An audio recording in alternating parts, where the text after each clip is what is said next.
Big Willie style's all in it. Googly. With it. Googly. With it.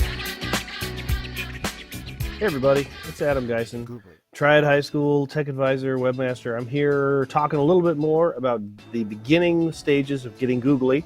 I'm glad you're enjoying this. Hopefully you're learning something.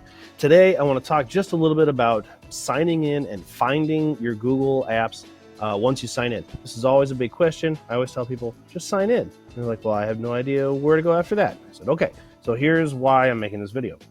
So open up a new tab. This will be where you'll start. Up in what the Google calls the Omnibox. It's a great place to search. You can basically type whatever you want in here and it'll show up. You can search your computer this way. You can search all sorts of things. But for right now, we just want to go to Google's homepage. So type in www.google.com. Easy to remember. It's going to take you to the page I'm sure you're all familiar with. The new Google logo. You've got your search bar here. The sign in button up in the top right-hand corner is the one that we're going to want to pay attention to. So click that sign in button and it's going to send you to another page. It should say something exactly like this. Here's where you're going to want to sign in. This is where you will put your, for my case, you'd put your Triad Live, which is my high school. You may just use a Gmail account. Any Google account is what you're going to want to put in there.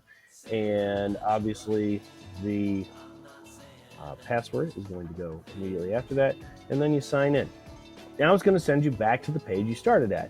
The only difference is here in the top right hand corner, you now have access to your Gmail, to images. You should have a little icon up here that tells you what your account is, but more importantly is this box right here, your Google Apps box, and we want to click on that because that's going to bring up all of the apps that we are going to use throughout our process of learning to get Googly. You've got obviously your mail, calendar, your Google Drive, all of your docs, sheets, slides. There's so much more. You can go down to maps. Obviously YouTube is going to be really important for teachers. So all of these apps are right here at your fingertips as soon as you click this box right here. First one we'll send, go right to Drive. Obviously Drive is a great place to start. You don't have you can get to all of your other apps from here. You can get to Google Docs and slides and sheets and all of those things simply by creating new documents here or searching your folders, looking for other ones. Obviously Google Photos is a new thing. We'll get into that in one of the sessions. Things that have been shared with you. If you ever have people say, yeah, I shared this document with you, did you know that? Click on Shared With Me. You should be able to find those there, or simply search Drive. That's another great tool we sometimes forget to use, is to search Drive. Now, before we get into any of this stuff, we want to learn to import some documents that we've already created, PowerPoints, whatever, into Google Drive. Before we import anything at all, the very first thing you want to do is click up in the top right-hand corner in the settings. This is a gear here in the settings gear, and choose settings.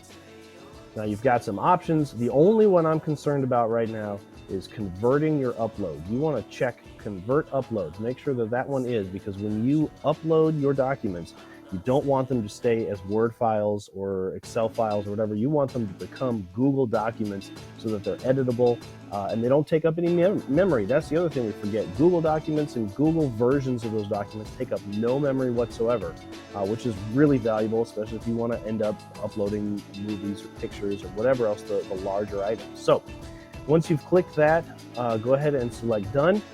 Now, you can either drag or drop. Sometimes it's just as easy to click New and go to File Upload or Folder Upload. While that's easy, my favorite way to do it is to simply drag and drop. So that's what I'm going to show you.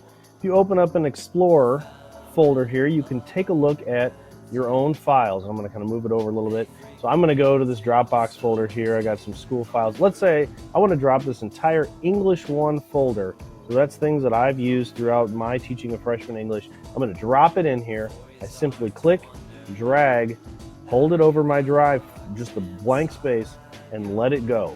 Now, it's going to incorporate that entire folder all at one time. It might take you, it might take you a little longer on our network, or your home network. It might be faster. Who knows?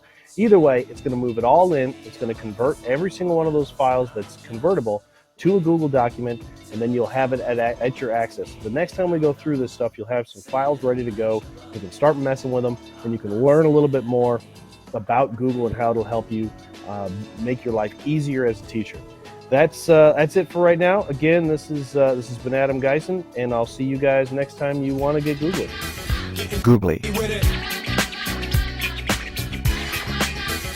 Googly. What? You on the ball with your kid? Watch your step, you might fall trying to do what I did. Mama's